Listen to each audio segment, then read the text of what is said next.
건강하게 살려면 꼭 먹어야 하는 것이 바로 야채와 과일입니다. 이 야채와 과일은 당뇨병부터 치매 예방까지 정말 못하는 게 없는 식품들이거든요. 그리고 이 두 가지 식품에는 칼륨이 많이 들어있는데요. 건강한 사람들은 칼륨을 많이 먹는 것이 좋습니다. 그런데 말입니다. 이 좋은 야채와 과일을 절대 먹지 말라는 얘기를 듣는 사람들이 있어요. 신장이 나빠진 걸 알게 되었을 때 맨 처음 병원과 주변에서 듣는 말이 칼륨 조심하세요, 이런 말입니다. 칼륨을 많이 먹으면 큰일이 나니까 채소와 과일을 먹지 마라, 이런 말씀 정말 많이 들어보셨을 겁니다. 그래서 채소 과일을 식단에서 다 빼고 나니 야, 이건 뭐 먹을 게 하나도 없네, 이런 걱정 많이들 해보셨을 텐데요. 이런 분들에게 반가운 소식이 있습니다. 최근 연구에서 신장 환자들이 채소와 과일을 많이 먹었을 때 오히려 사망률이 팍팍 떨어졌다라는 연구 결과가 발표됐거든요. 오늘은 이 연구에 대해 알아보고요. 그럼 우리는 어떻게 해야 더 안전하게 과일과 채소를 먹고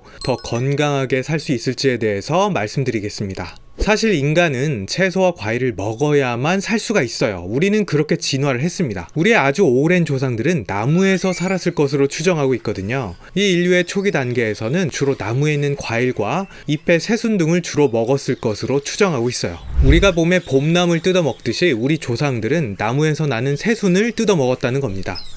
안타깝게도 우리 인류 초기 조상들은 이 포식자가 아닌 피식자였다. 즉 사자가 아닌 사슴 같은 그런 피식 동물이었다는 거예요. 인류 초기 조상들은 육식 동물들한테 주로 잡아먹혔을 것으로 추정하고 있습니다. 인류가 이렇게 잡아먹히다가 오히려 사자 등 육식 동물을 잡아먹는 역관광을 시전한 것은 한참 후대의 일입니다. 이는 인간의 유전자에서도 나타나는데요. 다른 동물과는 다르게 오로지 인간만이 스스로 비타민C를 몸에서 생산하는 능력이 전혀 없습니다. 그러니까 인간은 비타민C를 외부 식품에서 섭취해야 한다는 말인데요. 이 비타민C는 물론 과일과 야채에서 넘쳐나죠. 그러니까 인간은 애초에 과일과 야채를 먹어야만 살 수가 있어요. 물론 아주 극단적인 경우, 에스키모인들의 경우에는요, 채식을 거의 할 수가 없는 환경입니다. 환경적으로 주변에 온통 얼음과 눈 뿐이니까요. 그런 경우에는 동물의 장기까지 다 먹어서 장기에 있는 비타민을 섭취하는 방식으로 살았습니다. 결국에 직접적이든 간접적이든 식물에서 얻는 영양소를 섭취하지 못하면 인간은 살 수가 없다는 점은 분명합니다. 이뿐만 아닙니다. 채식에는 정말 많은 이점이 있는데요. 그렇다면 구체적으로 비타민C 말고도 사람이 과일과 채소를 먹으면 어떤 이득을 볼 수가 있느냐, 여기에 대해 이미 많은 연구들이 있는데요. 기본적으로 과일과 채식을 많이 하게 되면 뇌졸중이나 심장병 같은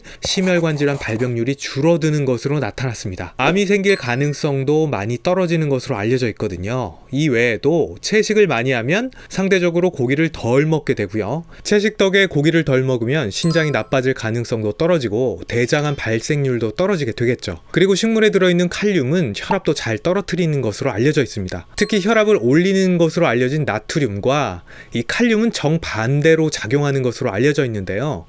칼륨 섭취가 많으면 우리 몸의 수분 배출이 원활해지면서 고혈압 예방 효과도 있는 것으로 알려져 있습니다. 그런데 왜 신장이 나빠지면 이 좋은 채식을 하지 말라고 하는 걸까요? 바로 과일과 채소에 많은 칼륨 때문인데요. 신장은 우리 몸의 노폐물을 배설하고 체내 항상성을 유지하는 기관인데요. 신부전, 즉 신장 기능이 저하된 분들은요, 신장에서 칼륨을 잘 배출하지 못합니다. 그러니까 칼륨이 풍부한 채소나 과일을 먹으면 칼륨이 혈액 중에서 막 쌓여가지고 문제를 일으킬 수 있다는 겁니다. 칼륨은 우리 몸에 꼭 필요한 성분이지만 과하면 심각한 문제를 일으킬 수 있어요. 칼륨은 근육을 이완시키고 심장의 전기전도에 관여하는데요. 너무 많이 쌓이면 부정맥이나 심장마비까지 일으킬 수 있습니다. 이렇게 칼륨이 높은 상태를 고칼륨 혈증이라고 부릅니다. 이런 걱정들 때문에 많은 신부전 환자들이 그 좋은 채식을 포기하고 있습니다. 과일만 먹어도 큰일 날 것 같다면서 막 불안에 떠시는데요. 실제로 제 환자들을 보면요, 어떤 분들은 이 과일을 조금만 먹고 나서도 막 안절부절 못하고 막 불안하다, 나 혹시 지금 큰일 나는 거 아니냐 하시는 분들도 꽤 많이 있어요. 이뿐만 아닙니다. 많은 환자분들이 칼륨 그 자체가 신장을 망가뜨린다고 오해를 하고 있는데요. 이건 정말 잘못된 게요, 칼륨이 신장을 나쁘게 하는 것은 아니라는 겁니다. 칼륨은 주로 근육과 심장에 작용하지 직접적으로 신장을 망가뜨리지는 않습니다. 결과적으로 이렇게 해서 많은 환자들이 채식 자체를 아예 기피하게 되는데요. 여기에서 나오는 가장 큰 문제가 뭔지 아세요? 바로 심장마비를 피하려고 채식을 안 하다 보면 오히려 심장마비에 더 잘 걸릴 수 있게 된다는 말입니다. 이게 무슨 말이냐? 이 신부전의 가장 큰 문제가 뭔지 아십니까? 신부전 환자는 무엇 때문에 사망하는가? 놀라지 마세요. 신부전 환자는 신장이 아닌 심장 문제로 주로 사망하게 됩니다. 신부전 환자의 주된 사망 요인은 심장을 비롯한 심혈관계 질환입니다. 동맥경화도 많고 심장혈관과 뇌혈관에 문제가 많이 생겨서 결국에 사망하게 되는데요. 그러니까 심장혈관 때문에 사망을 하는데 그것을 예방하는 음식을 절대로 먹지 말아라 라고 한다면 어떤 일이 생기겠습니까? 그렇게 되면 오히려 병을 만드는 식단지도 아닌가요? 이런 의문이 당연히 들 것 같은데요. 그런데 이게 실제로 그렇다라는 연구가 발표됐습니다. 바로 신부전 환자가 과일 채소를 많이 먹어도 오히려 사망률이 낮아지더라는 연구가 발표된 건데요. 이 연구는 일본의 니이가타 대학병원에서 진행된 연구인데요. 20세 이상 성인 약 2천여 명을 대상으로 2008년에서 2016년까지 시행되었습니다. 환자 중 약 절반은 신부전이 없는 환자였고요. 나머지 절반은 신부전이 있는 환자였습니다. 모든 환자들의 상태는 칼륨 수치와 신부전 기수에 따라서 나뉘어서 평가를 했고요. 약 6년간 환자들을 관찰한 결과 신부전이 있건 없건 과일과 채소를 매일 먹는 사람의 사망률이 가장 낮았던 것으로 관찰이 되었습니다. 특히 과일과 채소를 가끔 먹는 사람조차 과일과 채소를 매일 먹는 사람보다 사망률이 무려 26%나 높았던 것으로 관찰이 되었는데요. 또한 과일과 채소를 아예 먹지 않은 사람의 경우에는 어땠을까요? 무려 사망률이 60%나 높았습니다. 이 결과 정말 충격적이지 않으십니까? 이 연구가 사실이라면 건강을 지키기 위해 과일과 채소를 안 먹었던 게 오히려 명을 제초가는 행동이 되었다는 것인데요. 이런 얘기를 들으면 신부전 환자 입장에서는 얼마나 억울하고 허무할까요? 이 연구가 상당히 충격을 준 만큼 여러 전문가들도 다양한 의견을 현재 쏟아내고 있는데요. 상당히 입장이 좀 갈리고 있습니다. 여태 칼륨에 대해서 일반적으로는 계속 조심을 하라고 강조를 해왔는데 갑자기 그게 아니라고 한다면 이거 허무개그 아니겠습니까? 그래서 이 연구를 보다 신중하게 들여다봐야 한다라는 그런 의견들이 있습니다. 뭐냐면 일본 환자들의 특수성을 고려해야 한다는 의견인데요. 일본에서는 신장 환자들이 의사의 지시에 따라서 채소나 과일을 충분히 물에 담궜다가 먹거나 데쳐 먹는 등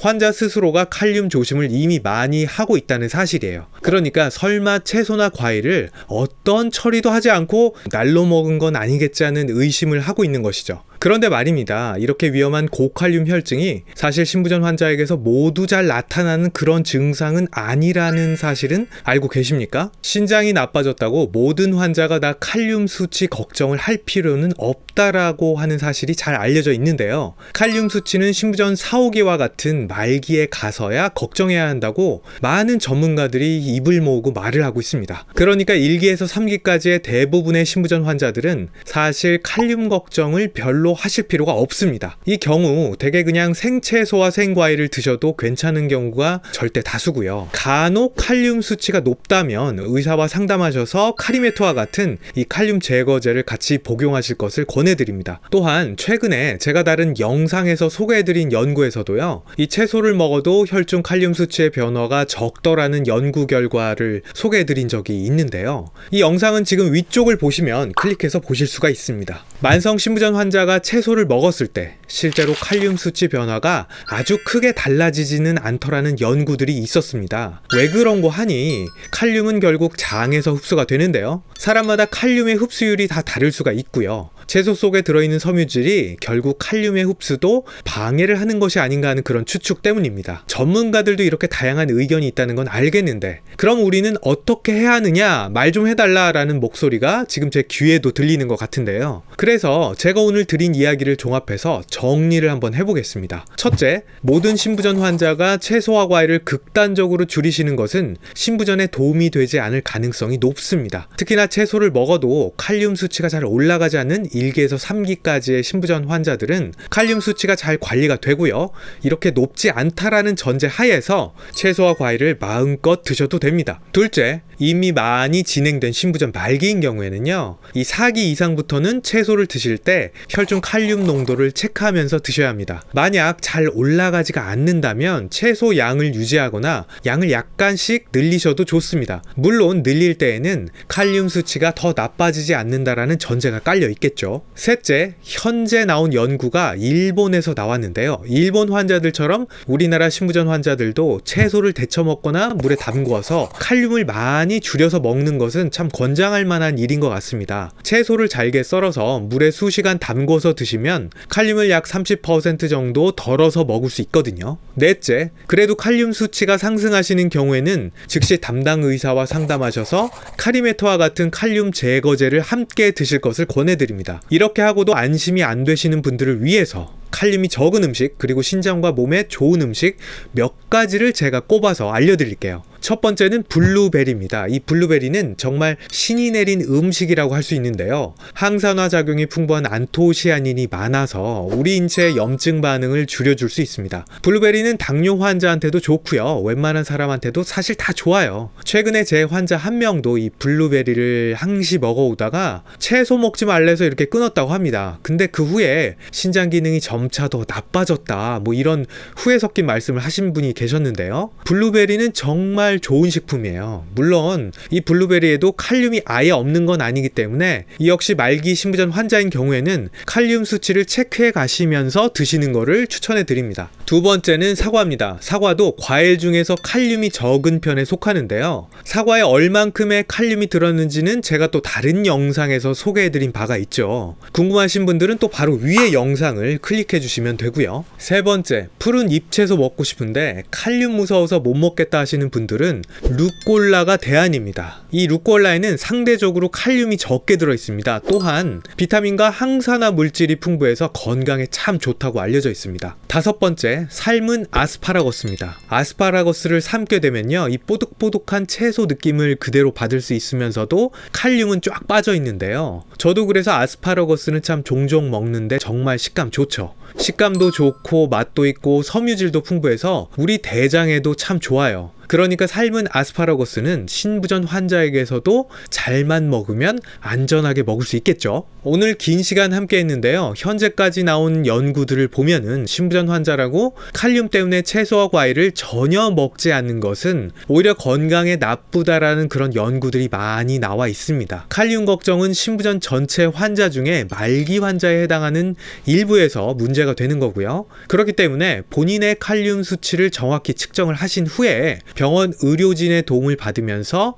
채소와 과일 섭취를 늘리시는 것을 추천해 드리겠습니다. 또한 채소나 과일을 먹을 때는 그냥 드실 수도 있겠지만 칼륨 수치가 걱정이 되시면 되도록 잘게 썰어서 수시간 동안 물에 담궜다가 먹거나 아니면 데치고 삶아서 먹으면 칼륨을 상당히 빼고 드실 수가 있어요. 또 앞서 칼륨이 적고 신장에도 도움이 되는 과일들을 소개해 드렸으니까요. 이 꿀팁 기억해 두셨다가 꼭 건강한 생활 하시길 기원드립니다.